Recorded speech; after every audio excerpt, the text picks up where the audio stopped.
Olá, tudo bem com você? Você, sua família, todos bem?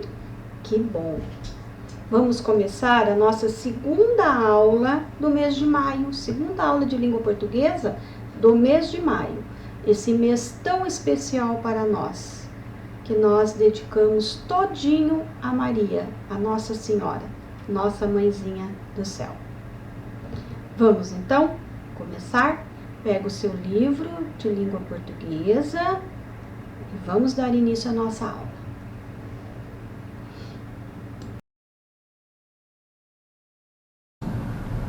Já pegou o seu livro de língua portuguesa? Vamos abrir então, arrumar o material que você vai usar para a nossa aula de língua portuguesa de hoje. E vamos lá! Quero você bem animado, com bastante vontade de estudar.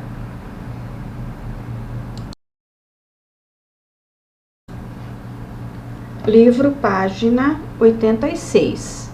Na aula anterior, eu pedi que vocês treinassem a leitura do conto que está na página 86.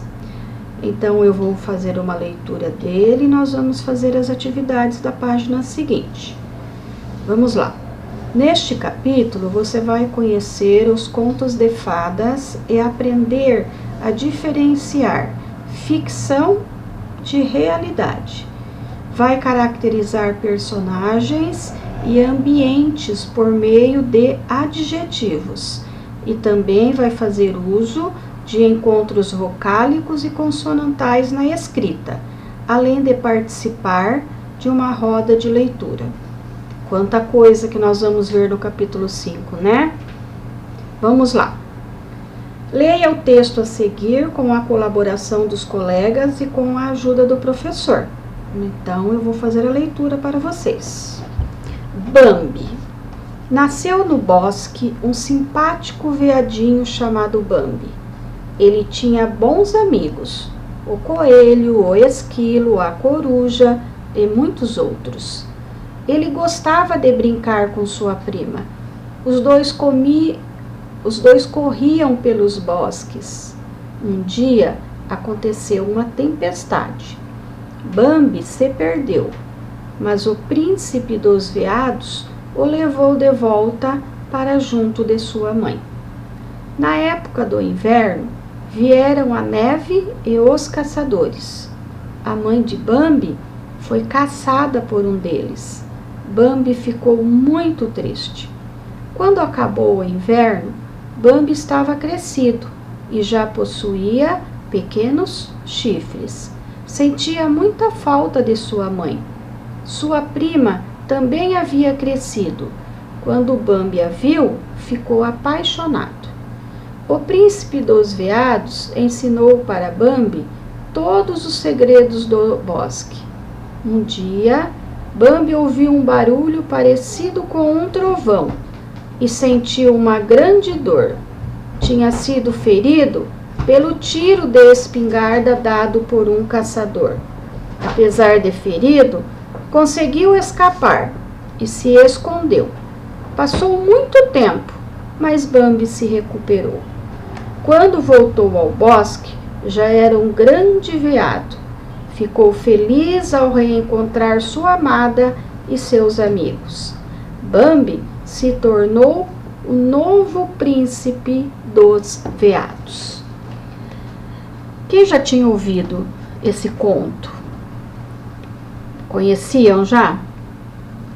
Então, eu quero que vocês observem quantos parágrafos que tem esse texto, que nós já estudamos, né? Vamos dar só uma recordada. Conta aí quantos parágrafos que tem o texto. Vamos lá? Vai comigo, vai numerando. 1, nasceu. 2, ele. 3, um dia.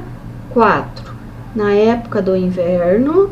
5, quando acabou o inverno. 6, o príncipe dos veados. 7, um dia. 8, quando voltou ao bosque. Então, este conto aqui, ele ele tem quantos parágrafos? 8 parágrafos. É só para a gente relembrar, recordar, porque nós já estudamos, ok? Já peguei. Página 87. Número 1. O texto que você leu é um conto, um poema, uma cantiga. Quando eu li o texto da página anterior, eu já falei que ele era o quê? Um conto. Então, você vai marcar X. 2. Onde se passa a história? Em um castelo? Em uma montanha? Em um bosque? O texto fala várias vezes, né? Que ele brincava pelos bosques, que ele havia se perdido no bosque. Então, você vai marcar X em um bosque. Número 3. Pinte a imagem do personagem principal desse conto. Qual é o personagem principal? Aqui aparece coelho, coruja, esquilo, pássaro e o veadinho.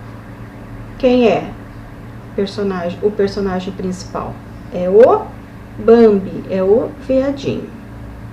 Então, você vai pintar o veadinho. Capricha. Número 4. Vamos conversar sobre o texto. Você não precisa escrever respostas nenhuma, a gente só vai conversar sobre, vamos refletir sobre o texto. A. Qual é a situação inicial do conto? Como que começa? Qual é a parte inicial, o início do texto? É a apresentação do personagem principal do conto, o veadinho Bambi, que tinha bons amigos e gostava de brincar e correr pelo bosque com sua prima. Na letra B, por que Bambi fica triste? O que aconteceu que deixou o Bambi triste? A mãe dele havia sido caçada e morta. Este foi um acontecimento que deixou o Bambi triste. Na letra C, quando cresce, por quem Bambi se apaixona? Ele se apaixonou por sua prima, que também havia crescido. Letra D. Qual é o momento mais perigoso para Bambi? Qual foi o momento mais perigoso para o Bambi? É quando ele é ferido com um tiro de uma espingarda dado por um caçador. Letra E. Como essa situação é resolvida? O Bambi, apesar de ferido, ele consegue escapar do caçador e se esconde. Depois de algum tempo, ele se recupera e volta. F. Como termina o conto? Termina como? O Bambi volta ao bosque e se torna o novo príncipe dos veados. Na letra G. No conto, além de a mãe de Bambi ter sido caçada, ele foi ferido com um tiro dado por um caçador. Então, lá no texto, no conto, fala que a mãe do Bambi foi caçada, né, e morta, e ele foi também ferido por um tiro de um caçador. Vai uma pergunta para você refletir. O que você pensa a respeito da caça ilegal de animais? O que você acha sobre caçar animais ilegalmente? O que você acha? Correto? Você acha que isso prejudica ou ajuda a natureza? Essa pergunta fica para você refletir.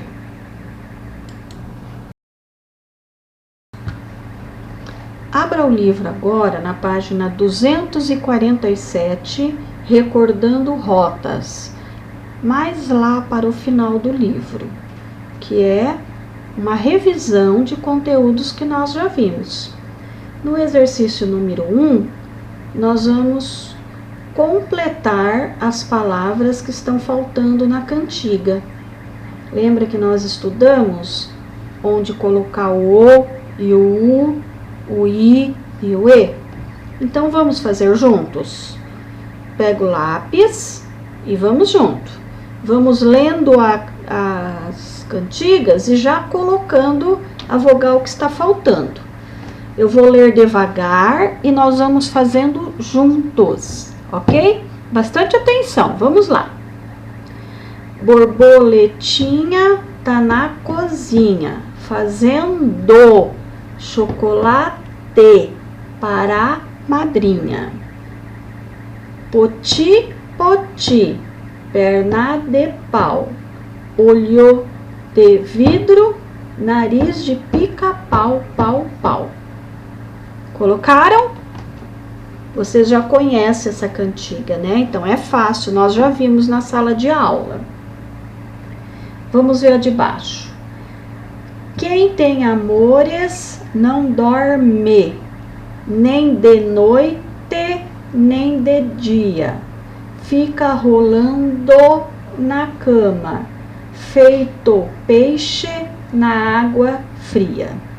Acompanhou? Colocou as vogais que estão faltando? Vamos à terceira cantiga. Vocês também já conhecem, tá fácil. Sapo cururu, na beira do rio. Quando o sapo canta, ó maninha, é porque tem frio. Muito bem. Agora, no exercício 2, é uma revisão de sílaba tônica das palavras, que nós já vimos várias vezes. Pega um lápis de cor, nós vamos falar as palavras e você já vai pintar, certo? Vamos lá, lápis na mão, lápis de cor na mão. Cozinha, sílaba tônica, zi. Então, pinta o zi. Chocolate, sílaba tônica, lá. É a sílaba que você vai pintar. Poti, sílaba tônica, ti. Nariz, sílaba tônica, ris. Água, sílaba tônica, a. Cama, sílaba tônica, can. O K. Sapo, sílaba tônica, sa. Cururu, sílaba tônica, o último ru. Cururu, o último u.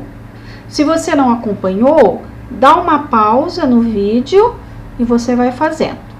Essas palavras são palavras que estão nas cantigas aqui acima, ok? Vamos para a página 248. O exercício 3, ele é a continuação do exercício 2. As palavras que você pintou no exercício 2, você vai copiar aqui. Na primeira coluna, palavras que têm a última sílaba tônica. Na segunda coluna, palavras que têm a penúltima sílaba tônica. Então, é só olhar no exercício anterior e copiar aqui. Quais que é a última sílaba é a tônica? E aqui, quais é a penúltima sílaba tônica? Fácil, né? Vocês dão uma pausa, façam, aí volta aqui para conferir. Última sílaba tônica, poti, nariz, cururu. A penúltima sílaba tônica na palavra, cozinha, chocolate, água, cama, sapo. Exercício 4. Leia a tirinha com a ajuda do professor e responda ao que se pede. É uma tirinha da turma da Mônica. Agora, plá, sobremesa, telemos um delicioso pavê. Mas é pavê ou para comer? Que foi, Marcelinho? Vou economizar na risada. A. O personagem Cebolinha, ao falar, costuma trocar a letra R pela letra L. leia a tira e identifique que palavras isso ocorre. Quais foram as palavras que, na tirinha, o Cebolinha trocou a letra R pela letra L? Tá fácil, né? Letra B, você vai escrever essas palavras conforme está previsto no dicionário. Quer dizer, corretamente, não como o Cebolinha faz. C, entre essas palavras, há uma que serve para indicar tempo. Que palavra é essa que indica tempo?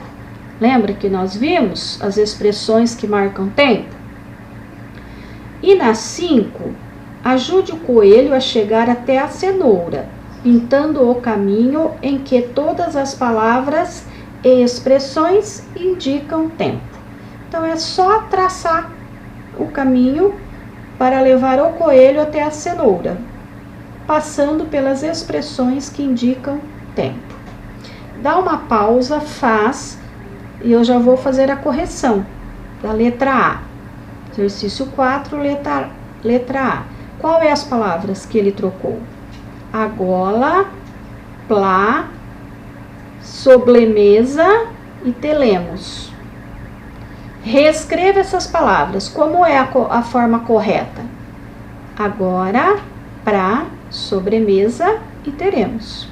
E na letra C, a palavra que indica tempo é a palavra agora. Faça a correção, dá um pausa no texto se for necessário. Volta na página 81 e nós vamos fazer a correção.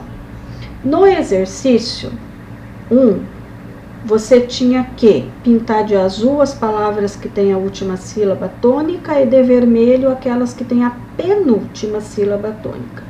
Então, de azul, você vai pintar pacu, caqui. Já deixei um X azul. As outras palavras são todas, você vai ter que pintar todas de vermelho, porque elas têm a sílaba tônica na penúltima sílaba. Certo? 2. Com que letras terminam as palavras que não têm a última sílaba tônica? E, ou, o. E que palavras são essas? Você vai escrever dentro do quadro. Serpente, ferro, camelo, urso, rabanete e alfinete. Na número 3, com que letras terminam as palavras que têm a última sílaba tônica? Então, você vai colocar dentro do quadradinho U ou I. E as palavras são pacu e caqui, que você pintou de azul. E na 4, você tinha que escrever outras palavras que têm a última sílaba tônica e terminam com as mesmas letras apontadas no exercício anterior. Eu até já dei exemplo, né?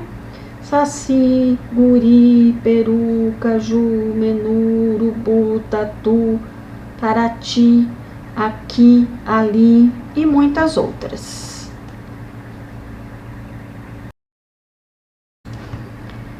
Vamos corrigir agora a página 83. Você tinha que circular no quadro, na lousa, os termos que estão relacionados ao que nós estudamos no capítulo 4. Então, você tem que circular e o, relato pessoal, sílaba tônica, patrimônio cultural e marcadores de tempo, ok? Terminou a nossa aula de hoje. Parabéns para você que está acompanhando, está fazendo as atividades, está se esforçando. E agradeça também a pessoa que acompanha você aí em casa. Eu peço todos os dias que você tenha o auxílio de algum adulto da sua família. Então, agradeça a ele. Eu também sou muito grata a quem te acompanha. Eu sei que não é fácil, mas nesse momento, todos precisam participar. Muito obrigada, um beijo, fica com Deus e até a próxima.